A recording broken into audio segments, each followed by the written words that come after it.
Reka nkusuhuze wowe udahwema gukurikirana ibiganiro byose binyuzwa hano kuri Niva Paula Vlog. Niba utarakora subscribe, iki nicyo gihe kugira ngo ube wanshyigikira. Uyu munsi rero tugiye kubagezaho inkuru y'umwana w'umukobwa, akaba ari inkuru y'ubuzima bwamubayeho, aho yaciwe inyuma n'umusore bendaga kurushinga. Ni inkuru ibabaje, gusa nanone uyu mwana w'umukobwa atubwira ko muri iki gihe yakomeye kandi yiteguye kuba yarushingana n'undi musore. Reka tumuhe ikaze abe yatuganiriza atubwira iby'ubuzima bwe ndetse n'iby'urukundo rwe rwamubabaje ndetse n'ubuzima bwe bushyashya yatangiye. Kubw'umutekano we rero yadusabye yuko iyi nkuru twazayimuvugira aho kugira ngo ayivuge ngo dore ko we yari kuyivuga rimwe na rimwe bigira hagati agatuza bitewe n'agahinda gakomeye yagize. Reka dutangirane n'iyi nkuru y'umwana w'umukobwa witwa Aline. Nitwa Aline, nkaba naravukiye ku Muhima mu karere ka Nyarugenge. Amashuri abanza niho nayize. Nari umwana uzi ubwenge, gusa ntabwo nakundaga kuvuga, sinajyaga njya gukina nk'abandi bana. Akenshi nabaga nicaye mu ishuri, nkava mu rugo mu gitondo bakampa amazi yo kuza kunywa kugira ngo ntaza kugira inyota.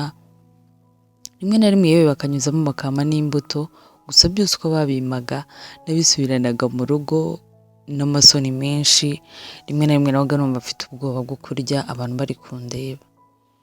Nkabitahana, nagera mu rugo kugira ngo iwacu batababara, ibyo najyanye nkabihereza umukozi akaba ariwe ubyirira. Ibyo byari ibanga ryanjye n'umukozi w'iwacu. Naje gukomeza kwiga rero umwaka wa mbere w'amashuri abanza, ndinda ndangiza umwaka wa gatandatu w'amashuri abanza, ntarashobora kuza hejuru y'abana batanu. Nazaga muri batanu ba mbere mu yandi magambo. Naje gutsinda neza rero nkoze ikizamini cya leta cy'amashuri abanza, baza kunyohereza ku kigo kiri mu majyaruguru. Njya kwigayo, nari umwana ucecetse nk'uko nibabwiye. Kwiga mu wa mbere byarancanze, rimwe na rimwe nkumva ngiye kubivamo, ubundi nkumva ngiye gusubira mu rugo. Gusa mahuriye n'umwana w'umukobwa tuza kwibera inshuti witwa Aisha. Twajya tuganira, akanyumvisha uburyo ki kuba nava ku kigo bizangora kubona ikindi kigo. Ibyo ndabyakira, turakomeza turiga. Igihembwe cya mbere kirarangira, icya kabiri kirarangira, gusa igihembwe cya gatatu kigezemo hagati, umuhungu twiganaga nkajya mbona ahora ndeba buri munsi, nkibaza impamvu ndeba. Nkabaza Aisha hamwe yasi kwishyura umuhungu ahora anyitegereza abashaka iki. Aisha rero n'amaseko menshi, yari umwana uri sociable, ukunda kuganira n'abantu benshi. Ahita ambwira ngo Eric se, shanga Eric burya yaragukunze, nuko agutinya bitewe n'uburyo uhora ucecetse. Gusa ngewe mubwira uburyo tuganira, abantu bose twigana bose babwira uburyo tuganira, nyine bikabacanga. N'ubu ngubu iyo babona turi kuvugana nyine baba bumiwe bitewe n'uburyo uhora ucecetse.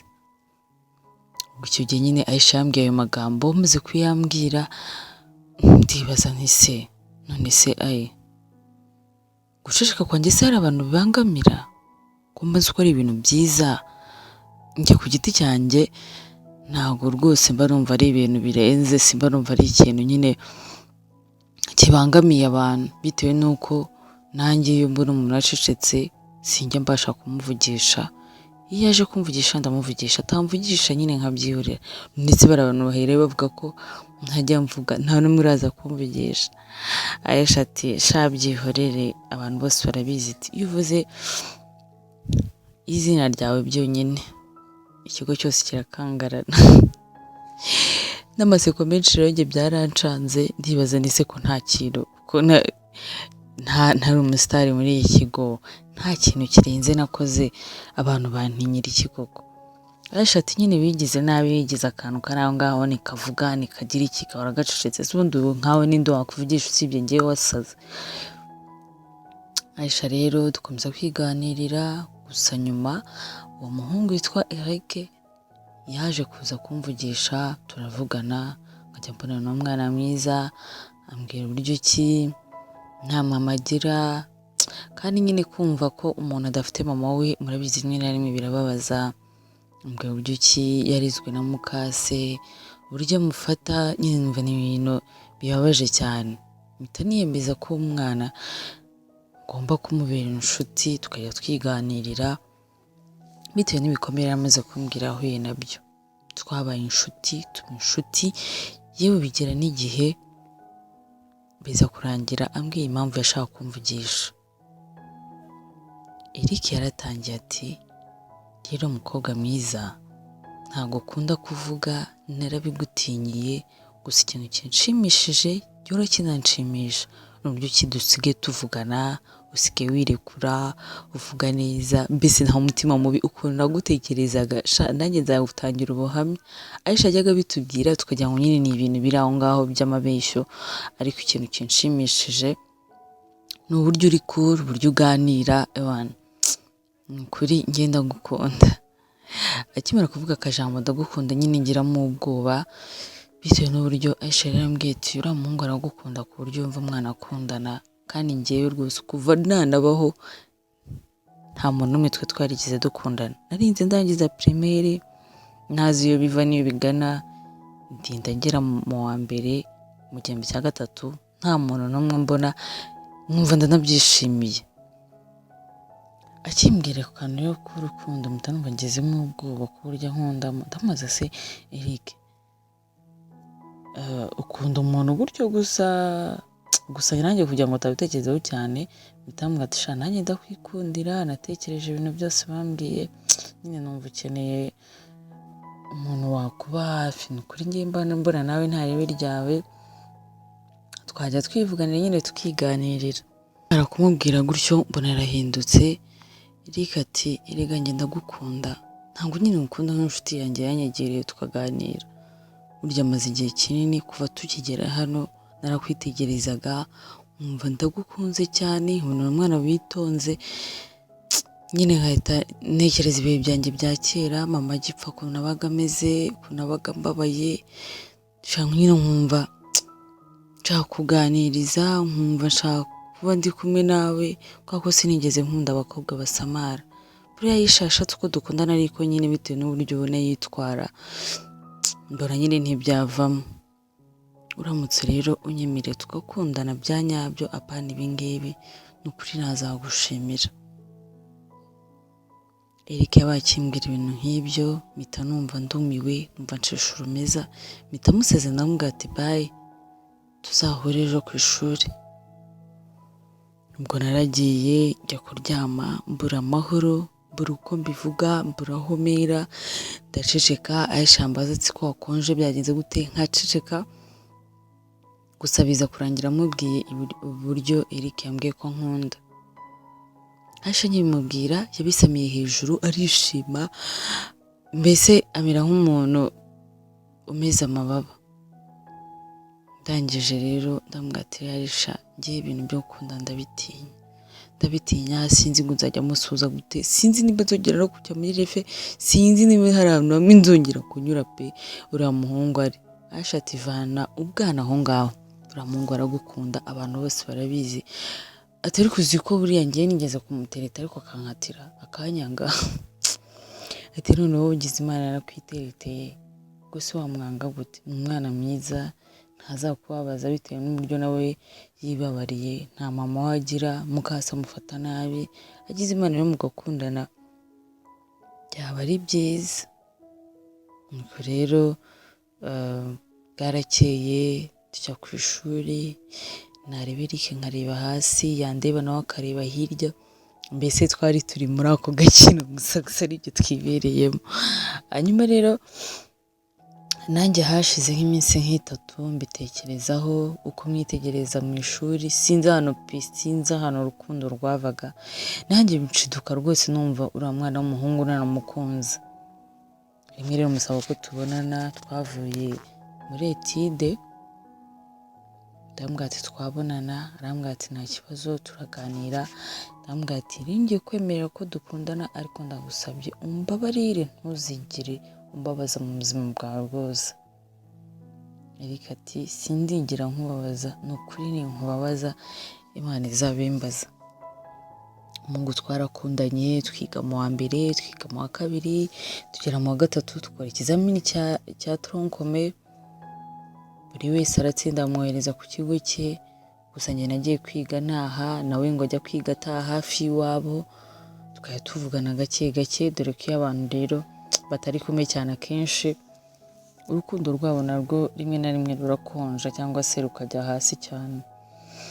Ubwo twakomeje kujya tuvugana, umusore wese uneretse ambwira ko mfite umuhungu dukundana, ariko muri ibyo bihe byose sinigeze naherukaga Eric twiga muri tronkome.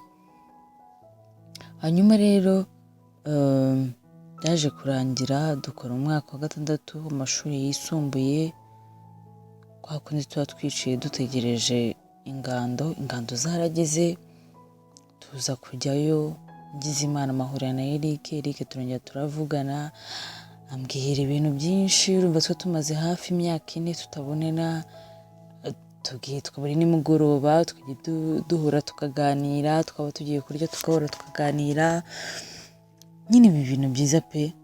Gusa rimwe rero ingando zararangiye, Eric aza kumbwira ko nkeneye,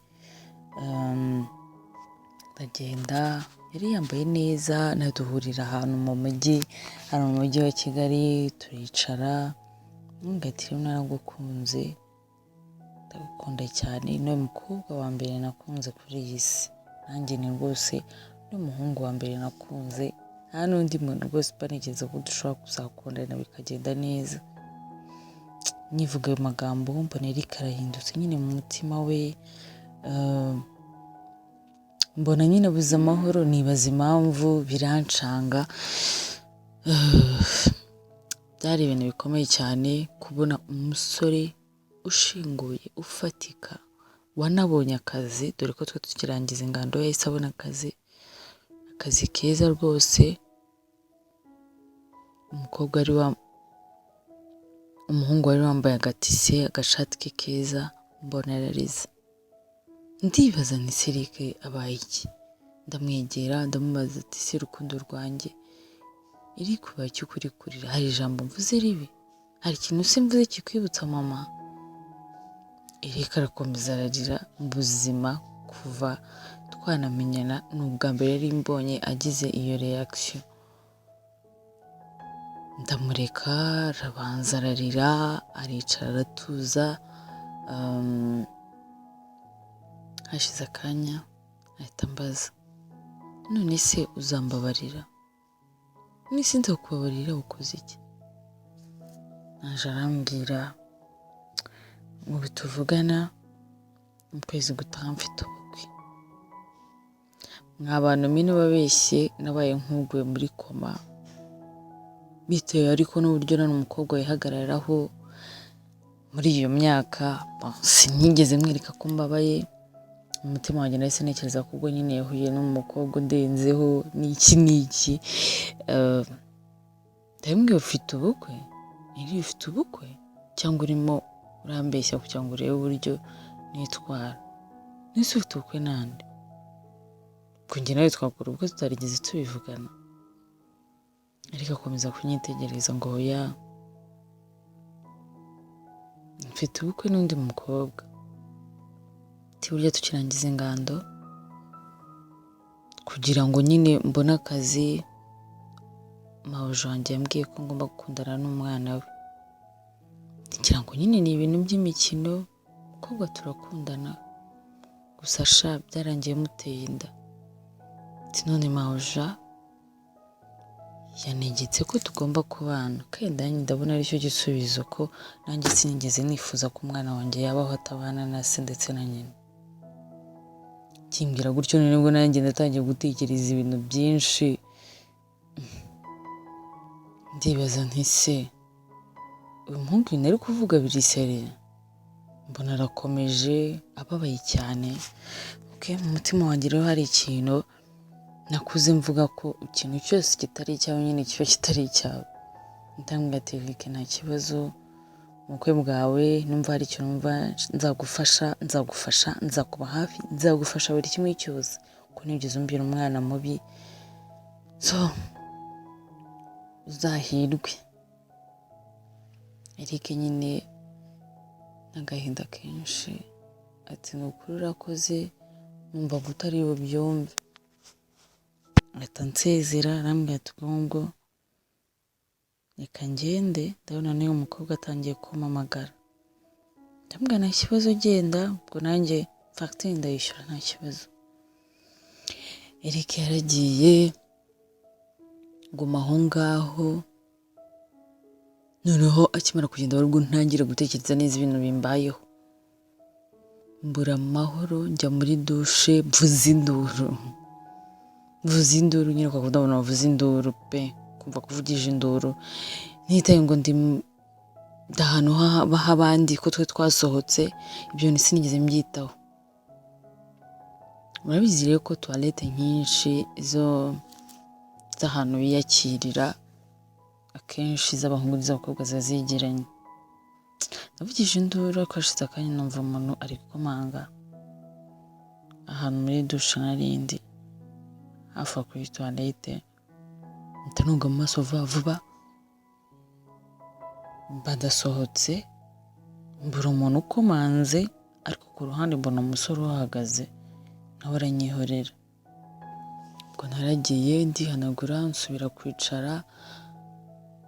Mu buzima bwanjye ni ubwa mbere nari nsomye ku nzoga, kuko numvaga nta kindi kintu kiri butume basi numva mbaye muzima mu mutwe wanjye, niko nabitekerezaga, ko numvaga ndi bwibagirwe ibintu byose, kuko najyaga numva ngo iyo abantu banyweye inzoga cyangwa mu matabi ngo hari uburyo nyine ngo bibagirwa, ariko icyo gihe naribeshyaga. Naranyweye ndanywa buri kanya nkatumiza bakanzanira, bigera igihe wa musore nabonye muri toilette araza aranyegera. Ubwo nari nasinze pe, nari natangiye gusinda kumva ni byiza, bitewe n'uburyo numvaga ndimo nduzungera, nkumva ni byiza cyane, nkumva nshaka kubyina, mbese nahise mba nk'umusazi. Wa musore araza aranyegera arambwira ati bite, nitwa Jackson. Ndamwitegereza nkabona ni Eric. Nkamubwira ati hanyuma urashaka iki wa musore we, nari nasinze ibyo gusinda. Arambwira ati nta kintu nshaka, nuko numva nshaka kukwegera tugasangira. Akivuga gusangira numva ndishimye ko nari mbonye umuntu ugiye kumfasha. Turanywa gusa akagenda imita, numva ari kumbangamira. Ndamubwira ati wa musore uri kumbangamira, wandeka nkinywera. Ndamubwira ati oya, noneho reka nkwereke ahantu tujyana hari n'umuziki, twibyinire twenjoyinga. Akivuga umuziki numva nyine avuze nyine ibyo nifuzaga. Ndamubwira ati noneho niba hari umuziki mbwira wa museriveri aze hanyuma mwishyure. Umuhungu ati naje kwishyura. Bitewe n'uburyo nari nasinze, ndamubwira ati wakajama uriyemera, uratinya kwishyurira umuntu utazi n'iki n'iki. Mujama ati oya ntabwo niyemera, gusa nabitekereje. Ndamubwira ati reka nkwishyurire. Nuko rero umuhungu twarasohotse, mbona ari kugera muri parikingi, afungura imodoka, ndicara. Mu by'ukuri sinzi aho nari ndi kujya, gusa numvaga ko yambwiye ko tugiye kujya ahantu kubyina. Twaragiye, yatse imodoka turagenda tugera Kacyiru. Rwose ahantu hari urupangu rwiza, umuntu arafungura turinjira, mbona afunguye inzugi nyine nko mu rugo rw'abantu. Ndamubwira se jama, ahantu uri kunzana se ko mbona ari mu rugo rw'abantu? Mujama arambwira ati none se ntushaka kubyina? Njyewe rwose ndashaka kubyina, ndashaka kunywa inzoga, ndashaka kunywa amatabi. Ati ikintu cyose wumva ushaka ubu nonaha ukimbwira. Abahamagaye Kadogo, weti Kadogo genda uzanire itabi rya Danhill, genda uzanire, yamutumye ubwoko bw'inzoga nka 700. abacanye imiziki muri salo akubitamo udutara ibona ndabyina numva ndishimye mu mutima wanjye, ariko bazanye ayo matabi n'ibiki nubwo ari njye batumaga numva n'ubwa mbere ibyo bintu bimbayeho, nari natangiye no gusinda sinzi ukuntu ngaruye ubwenge ndavuga ati iri tabi se murizaniye nde? Jackson ati se wa mukobwa wese wambwiye ngo ukeneye itabi ntabwo usanzwe urinywa se? ndamubwira ati njyewe itabi yusubirisha. Umuhungu ati okay niba utarishaka it's okay. Ati sura cyashaka kunywa inzoga? Ndamubwira ati wapi njye nasiza ubwo dupfa nshaka kuruka. Mw'abantu mwe nararutse bimwe byo kuruka ndaruka bien. Hanyuma rero maze kuruka sinzi byakurikiyeho, gusa mu gitondo narabyutse nsanga ndi mu cyumba tukamambira aho ngaho ndyamye nta kibazo gihari. Ndasohoka muri salo ko nahise ngira ubwoba ko nabonye ahantu ndi ntaho nzi. Nsohotse nsanga umusore yicaye muri salo ari kwirebera filime nta kibazo afite. Isoni ziranyishe no gusa ahantu haraye gute, gusa nakwireba nkabona nambaye ibyenda binini ntazi iyo byavuye. Ndamubaza se bite waramutse? Ati mwiriwe, ni saa 11 z'umugoroba. Numva ndikanze ndumirwa nibaza uburyo navuye mu rugo saa 9 z'amanywa, saa 10 z'ikindi gihe zikaba zingiriye. Ndamubaza se nakubaza ikintu kimwe? Naratangira kumubaza, umuhungu arashyashyana mbonye agiye mu gikoni aratetse yazanye utuntu tw'uturyo tworoshye ati banza urye turaza kuvugana. Ndarya numvaga nshonje ariko mva mu mubiri wanjye ndacyari kuzongera, umutwe uri kundya cyane. Ndamubwira ati umutwe uri kundya, ndamubwira ati reka nkwereze ibinini. Amereza ibinini ndanywa, maze kubinywa ndicara ndatuza. Ubwo fone yanjye sinari nzi ahantu iri, ndamubwira se fone yanjye bayibye? Ati wapi, fone yawe naraye nyicaginze nayicomoye nayishyize hafi na hariya wari uryamye. Ndamubwira se urinde? Ndamubwira ati se uranyibagiwe? Njye nitwa Jackson ndabikubwiye nijoro twahuriye aha n'aha, ranyibutsa iki n'ibiki. Ndamaze hanyuma Eric twari turi kumwe we yagiye. Umuhungu ati ndasanze uri wenyine. Njye numvishe uvuza induru, numvishe umuntu ari kuvuza induru muri douche muri toilette za hariya ahantu twari turi. Ndavuga ati reka njye kureba umukobwa ikibazo agize. Nje rero nibwo nakubonye nanga ko kwiyereka ndakwihisha ko abakobwa burya iyo mufite ikibazo ntabwo mushaka ko hari umuntu ubimenya. Nanga ko kwiyereka njya ku ruhande ndarindira uragaruka kuza kwicara ndeba uburyo uri kwakamo inzoga. Ndavuga nti umwana w'umukobwa ashobora kuba ari ubwa mbere agiye kunywa inzoga akaba ashaka kunywa ibintu byinshi. Niko kukwegera nkusaba ko dutahana urabyemera, nta kintu na kimwe nagukozeho, sinzi ikibazo ufite, sinshaka no kubikubaza ubu nonaha. Niba ushaka gutaha imyenda yawe Kadogo yarayimeshe, ejo wari wanyweye cyane warutse yose urayanduza, biba ngombwa ko tuyigukuramo. Nayigukuyemo Kadogo ntabwo yari ahari, ndayimuhereza arayimesa iri ku mugozi. Ubwo ko umuhungu yavugaga ibyo bintu byose niko natangiraga gutekereza ibintu byose byabaye. Ndongera numva ngize agahinda, ariko urumva umuhungu nawe mbonye bwa mbere sinari kujya kumutakira, dore ko Eric nari narakunze nawe ubwo yari amaze kunyereka uburyo ki numvaga nyine yaranyanze akajya gutera inda undi mukobwa. Numva umuhungu nari ikintu mfite cyo kuvugana nawe, nkabona ari no kunera nk'akantu k'agasesemi, gusa nyine ndiyumanganya. Ndavuga ati umuhungu utagize ikintu nkora ni ukuri Imana impumugisha. Njya koga ndaza ndambara, maze kwambara arambaza isuba hehe? Ngira ati mba ku Muhima. Umuhungu ati ku Muhima ni hano hafi, reka nkujyane nkugezeyo. Ako kanya rero yahise yatsa imodoka ati Kacyiru rwose no ku Muhima ni hafi cyane, tugendemo kugeze twaragiye gusa ngenda numva mfite isoni nyinshi, numva nyine nasebye mu buzima. Twaragiye angeza mu rugo nsanga mama yarakaye, abavandimwe banjye bose barakaye, papa yandeba noneho ngo ndapfuye, ko byari muri weekend nta muntu n'umwe wari agiye gukora. Avuze ihoni ndamubwira ati oya ntabwo nshaka kuvuza ihoni ngo baze gufungura, nsiga aha ngaha. Umuhungu arambaza se ko ufite ubwoba ubana n'abandi? Hamwe ati jye mbana na famiye yanjye yose. Ati rero ngomba kuza nkabasobanurira. Ndimwese urabasobanurira iki? Ntibakuzi nta kintu na kimwe, niwe Mungu wa mbere. Ndamubwira ati uriya Mungu, umuhungu yitwa Eric sinzi muri waramubonye twari twicaranye, niyo Mungu twakundanye, nta nubwo yari azi no mu rugo, nta n'umuntu n'umwe wari umuzi no mu rugo. Umuhungu ati njye ikintu ndi kugusaba reka nzi iwanyu mbasobanurira. Akomeza kwensista kandi nanjye rero numvaga mfite umujinya, mfite iki, mbona nta mwanya mfite wo gukomeza kuvugana nawe dutongana. Ndamubwira ati okay vuza ihoni rwose baze bafungure. Ko umuzamu yaraje arafungura, umusore turinjira, ndi mpita nsohoka mu modoka nta no kuvuga, nta no kumubwira ngo murakoze.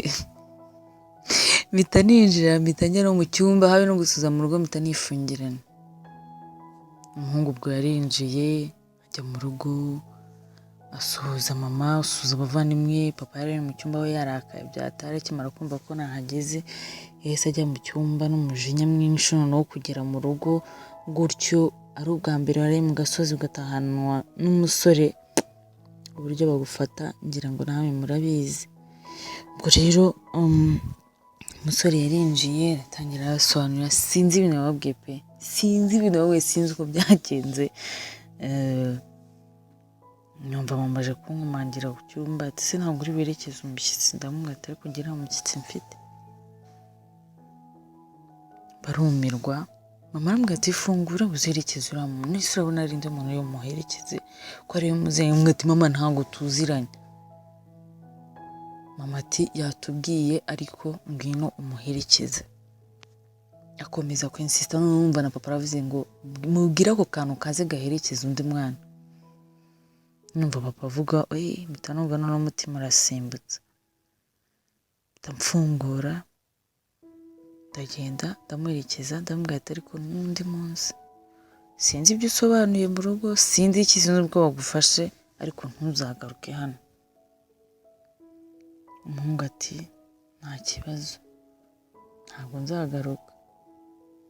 Ariko nijoro naraye nimbipishije nimero yawe, ngo nshobora kuzaguhamagara, cyangwa se wowe nimba ubishaka, cyangwa udashaka ko nzaguhamagara urareba muri telefone yawe umuntu wihamagaye ejo saa 5 z'ijoro, iyo nimero nimba udashaka kuyivugisha uyisibe, iyo niyo nimero yanjye. Ndamubwira ati sawa rero genda. Baragiye. Haciye iminsi rero, kwa mbere njya ku kazi nk'ibisanzwe, kuko nanjye nagize Imana narabonye akazi. Njya ku kazi nirirwa nabi, Eric niko ari kumpamagara, niko nashaka kumwitaba, akambwira ati mbabarira nyitabe tuvugane, gusa bitewe n'ibyo numvaga nshaka kumwikuramo, nyine numvaga ari ibyo ngibyo ngomba kumwikuramo. Ubwo ukwezi kurashira, Eric nakumwitaba, nyuma nza kumva ngo yakoze ubukwe, ibyo ndabyihorera. Haciyeho nk'amezi 2, nimero za Jackson sinarigeze nzisiba, nagenda zireba ndazisevinga mu mutima wajya ko nazisevinze, mvuga ngo umuntu afite imodoka wenda hari igihe imvura yazagwa nkamuhamagara akaza akantwara, ariko nta kindi kintu rwose natekerezaga kuri we. Haciyeho nk'amezi 2 nekereza ibintu byose byambayeho, ngarura ubwenge, ntangira kumutekerezaho, ndavuga ati umuhungu utarigeze abimbukira ndi mu bihe bibi nka biriya, ikamuhamagara mushimire. ubwo Eric nawe ubwe ku giti cye ntiyarigeze amamagara, nta kintu na kimwe, nta geste n'imwe yarigeze akora igaragaza ko anafite nimero yanjye, kandi yarambwiye ko yayisevinze, ariko ambwira ko ari njye ugomba kuzamuhamagara numva bindimo. Ubwo naramuhamagaye, maze kumuhamagara aranyitaba, turavugana neza, umeze ute? Ndamubwira ameze neza. Uri hehe? Ndi ku kazi. Urataha sangahe? Ndataha saa 11. Ukorera he? Ndabimubwira, nakoreraga Kimihurura. Ambwira ati rero ndaza kuza kugufata mutahane, ndumva nkumbuye n'iwanyu. Ndamubwira se ubwo ari akanya wahageze wahise umenyana no mu rugo? Ati sha cyakubwira ko papa wawe ajya anampamagara, burya cya gihe naraje mbasobanurira ibintu byabaye kugira ngo nanagutahane byose, baranshimira nubwo utigeze ubikora, ariko umuryango wawe waranshimiye. Papa wawe rero niko gufata nimero yanjye ajya ampamagara buri gihe, burya akamwa gutweke utagaruka kudusura, ariko bitewe n'uburyo njye nawe tutajyaga tuvugana, ngo sinzagaruka muri urwo rwo gukora iki. Ariko ubu ngubu ubwo umpamagaye naza nkanakudepoza nkakugeza mu rugo. Umuhungu yaraje aza kumfata ku kazi, turatahana, tugenda tuvugana, nsubiramo ibintu byose byabaye, agaseka akavuga ati wowe nta n'ikintu uzi, nta nubwo uzi ibintu byakubayeho buriya. Turagenda tugera mu rugo, mbona uburyo ki bamwakiriye, ukagira ngo basanzwe baziranye, yisanzuye, avugana na mama, agatera sitori na mama, nkabona barasetse koko, nyine nkumva ni ibintu bidasanzwe. Ubwo rero twaje gukomeza kujya kutuvugana, bigera igihe haciyeho nk'amezi nk'atandatu. Umuhungu rero aza kunsaba ko twakundana pe, nari maze kubona ari umwana mwiza udashobora kumemukira. Yaba amezi 6 nanjye namuga ndi kumwiga, mubwira story yanjye ya Eric, iramubabaza, gusa nyine bati hari impamvu byarabaye, hari impamvu umuntu aza mu buzima bwawe akabuvamo, agakomeza nyine kunkomeza, biza kurangira dukundanye. Byo gukundana iwacu barishima bitewe n'uburyo bamufataga.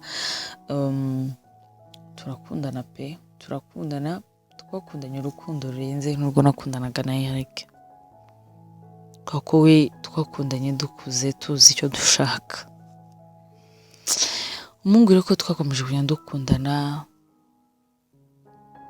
naje kujya mbona afite utuntu two kumbeshya. Ndabyibuka byari muri covid, turi muri Goma mu rugo, ariko yari yemerewe kugenda, yabaga afite icyangombwa kimwemerera kugenda. Rimwe rimwe akaza kudusura, tuzaniye amata. Hashira rero nk'iminsi nk'ibiri tutavugana, naramubuze, fone ye itariho. Mfata risike njya kumureba iwe. Ngezeyo rero nsanga umukadogo warahari, akimbona mbona arumiwe, nyine mbona aratungutse, isukiye hehe ko abantu batari kubasha kugenda. Ndamubwira ati shangiye urumva hano hantu muba n'iwacu ni hafi, se boss warahari? Ati boss ntaho hari, amaze iminsi yaragiye. Ubwo narahageze, kadogo we twe tumaze kumenyana. Maze kuhagera rero ndicara, ncana televiziyo, ndeba filime, ndateka, ndarya, ndiryamira. Umuhungu adahari. Nk'ejo mu gitondo numva aratashye, araza turaganira, namurakariye byatare, arambwira ati rwose unyihanganire n'ibiki nageze akazi kihuta mpita ngenda, ariko ubu noneho ndahari. Bivuze ko ngo ndashaka kuza no kureba mu rugo, ntabwo Imana niyo yamvugiyemo, ahari mbwira kuri hano niyo mpamvu banyuze.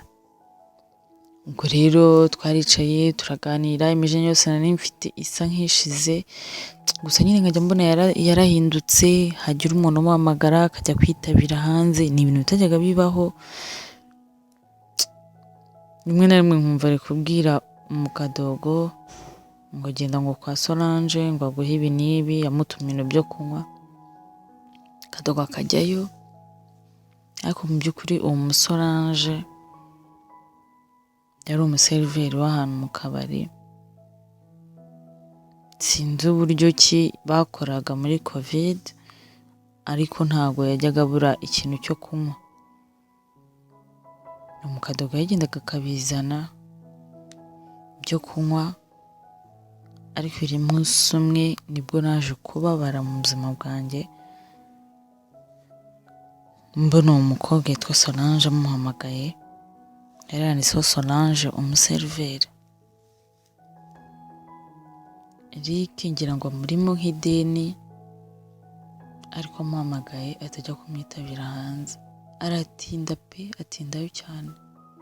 Byibazaho akazamuga se bebe, utuvugana n'umuseriveri amasaha yose, ati nyirabuja arashaka kumwirukana, arashaka kugira ibiki, ati rero kandi uriya museriveri rwose n'umuseriveri muzima hariya bafite niwe ukurura abakiriya n'ibyo ati gute se ushobora kuvugana n'umuseriveri nyine ayo masaha yose. Umuhungu adusha umujinya ararakara, ati umuseriveri si umuntu nk'abandi bigira intambara nyine umuryango, murabizi uburyo ki umuhungu yari mu makosa arusha umukobwa bakundana amahane. Ndituriza nyine sinabyitaho. Nuko rero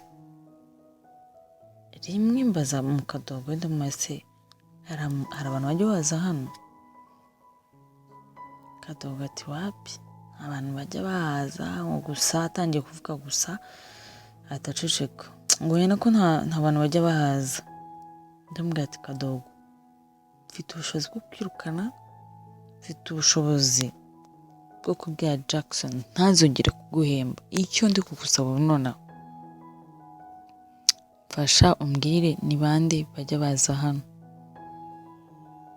Akimara kumva ko nshobora kumwirukanisha, nshobora kumuvuga ibintu byose nyine bikaba bitewe n'uburyo yabonaga mundana na Jackson, atamubwira ati usibye umuseriveri witwa Solange ntujya ukunda kuza, araza se agakora iki? Nyine yaraza agateka, rimwe na rimwe nyine akanarara. Ndamubwira ati okay. Jackson yari yabimbwiye ariko kugira ngo arampeshya, ubwo rero nawe iyo umbeshya byari kugukoraho. Ati oya mabja ntago nakubeshya. Yarabikubwiye se ko aza akarara? Yabimbwiye nyine ngo hari igihe ageze akarara, sinari nashaka kumenya niba muhuza. Ntaraza rwose akarara agateka, ati niyo ari hano rwose barumva nishimye ko nta kazi na kamwe njya nkora, arakoropa ibintu byose arabikora. Ndamubwira ati okay. Ndamubwira ati ugomba kwitwara neza, urumva ashobora kugusimbura. Ariko mu by'ukuri mu mutima wanjye numvaga mbabaye, nibaza uburyo ki umuseriveri nagira gutekereza inshuro zose yampamagaraga turi kumwe akambeshya ngo ari kumwishyuza, mbese nagira gutekereza ibintu byinshi, numva umutwe wanjye urasaze neza neza neza. Kandi mu by'ukuri ntababeshye, Jackson iwacu bari bamaze kumukunda, bamaze kwishyiramo ko njye nawe tuzabana. Ntekereza uburyo kindi babwire ibyo Jackson yakoze birancanga. Gusa bitewe n'uburyo mama wanjye turi inshuti, naramwegereye ndabimubwira, ndamubwira ati ariko ntubibwire papa. Mama ati niba ari uko bimeze uriya muhungu ko yaba ari akabwa, ese ko mabona yitonda, ese ubwo umuseriveri afite ibiki birenze udafite mwana we? Ngira ngo barabizi ko ababyeyi b'iki gihe ari ukuntu nyine basigaye bari kumukunda. Ndamubwira ati simbizi, ati ariko nyine nanjye ndumva nababaye, ariko bitewe n'uburyo genda ari umukobwa rwose bihagazeho wifitiye akazi, natekerezaga ko niyo Jackson yaca inyuma ku museriveri utambabaza. Ariko kubera ko nanone nkavuga ati ubwo Jackson yaba yarabuze iki ku buryo ashobora kujya guteretana n'umuseriveri, nkumva nyine wenda nukuza kwaho ngaho cyangwa kumwishinzaho, ariko nkatekereza ko Jackson adashobora kunca inyuma kubera umuseriveri no mu kabari. Numva ko ari ibintu bitanabaho. Ngo rero rimwe mama arambwira ati rero mwana wanjye nimba ari uko bimeze, wowe utangire ujya utungura uriya musore, jya ugenda umurebe. Icyo gihe rero guma mu rugo basaga nk'abayoroheje, hahandi imodoka zigenda, nkajya nemera nkatega bisi kangeza Kacyiru muri gare, ahasigaye nkagenda n'amaguru. nkamutungura, rimwe rimwe ngasanga ngo nimba ni umukobwa ahavuye, ariko ikintu nashaka kuzamugwaho bari kumwe. Rimwe rero dore naje gukora ikosa, ndagenda aho byari mu ijoro, nkihagera mpamagara Kadogo ndamubwira ati ngwino ufungure. Kadogo atinda kuza, ariko kubw'amahirwe mbona araje, asavuga ati mama ushaka gukora iki gihe?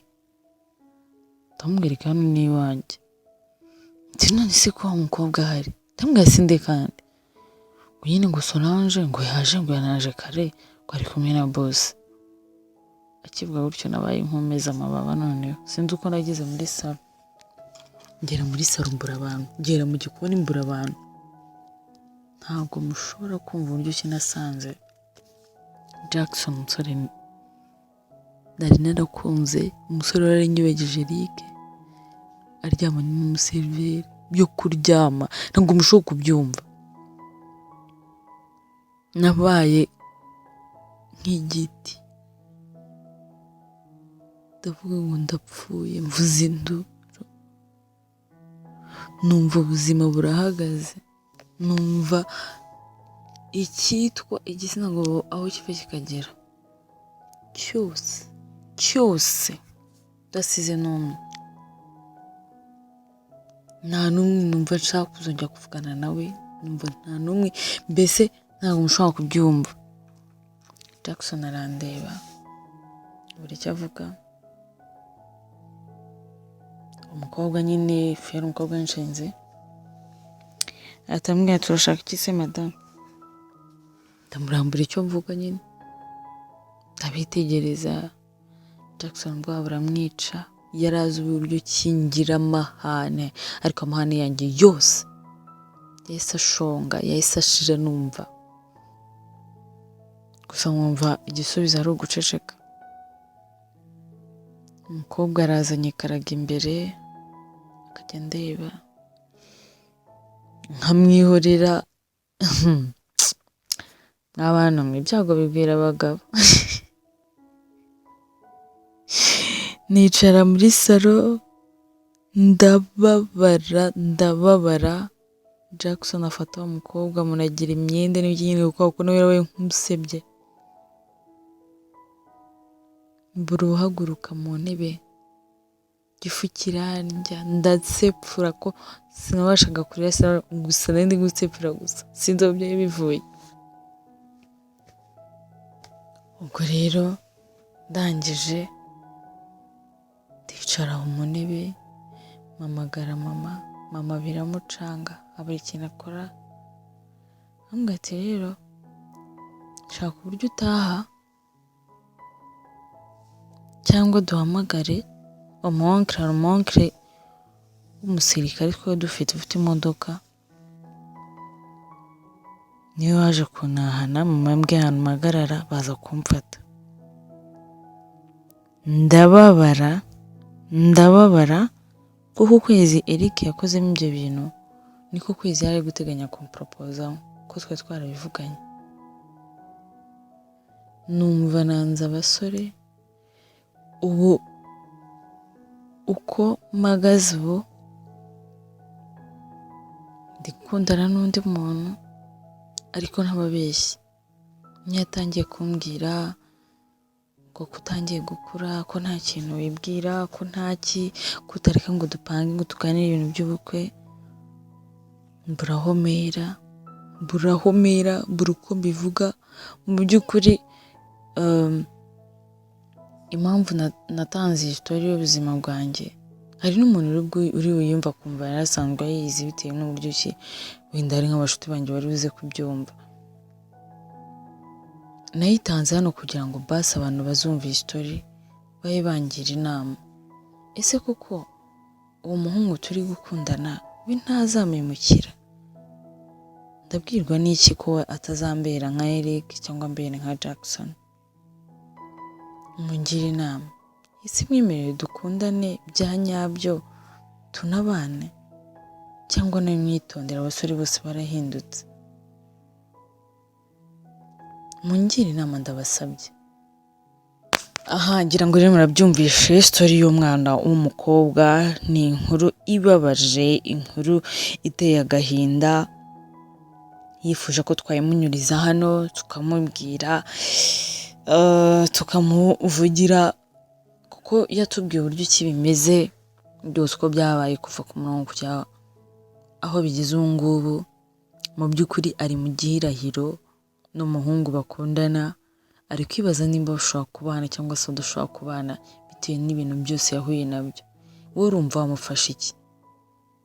Yemerera uwo muhungu bari gukundana nawe bajye mu by'urukundo babikomeze ku buryo bazabana, abyihorera abanze ashyire umutima hamwe, yumva atuje, abanza amenye ibyo ari byo, amenye ibyo ashaka kugira ngo abe yasubira mu rukundo.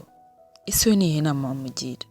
Murakoze cyane gukurikirana inkuru yacu, nawe ubaye ufite inkuru ushaka kutugezaho, yaba ari ushaka kuyivugira, yaba ushaka tuyikuvugira, uhawe ikaze. Watwandikira muri comment ugashyiramo nimero zawe, tukazaguhamagara ukatubwira icyo wifuza, ikibazo wahuye nacyo, isitori ufite ushaka kutugezaho, tukaguha ikaze. Wowe rero wakurikiye iyi nkuru kuva itangiye kugera igeze magingo ngaya, ndagushimiye cyane cyane cyane cyane, nkusaba kunkorera share, like, comment ndetse n'ibindi. Niba utaranakora subscribe, iki nicyo gihe. Murakoze cyane kandi ndabakunda.